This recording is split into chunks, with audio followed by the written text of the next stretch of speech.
JP Morgan et l'autorité monétaire de Singapour qui tokenise des obligations d'État sur la blockchain Polygon. Alors ça, on l'a appris cette nuit et ça fait boum.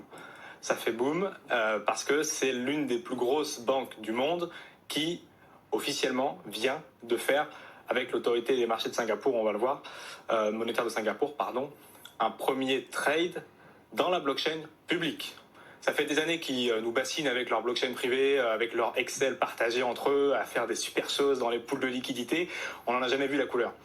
Aujourd'hui, il y a des pools de liquidité sur la blockchain Polygon, qui est une blockchain publique, auditable de tous. On peut voir les trades qui ont été passés par ces entités centralisées, qui se sont servis donc de tokenisation d'actifs pour faire des échanges dans des pools de liquidité. On va essayer d'expliquer ça étape par étape.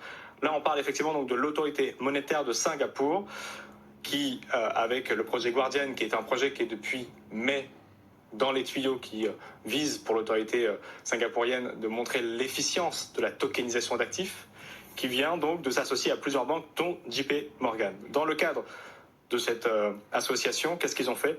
Ils ont tokenisé des obligations d'État sur des pools de liquidités comprenant des obligations de Singapour japonaises, des yens japonais également et des dollars singapouriens tokenisés. Ces opérations ont donc été faites à travers le service de AAV. En tout cas, ils ont pris la plateforme AAV, qui est très connue dans l'écosystème, qui est la première plateforme d'achat, de dépôt pour gagner des intérêts en crypto-monnaie. Elle a une verticale spécialisée pour les institutionnels.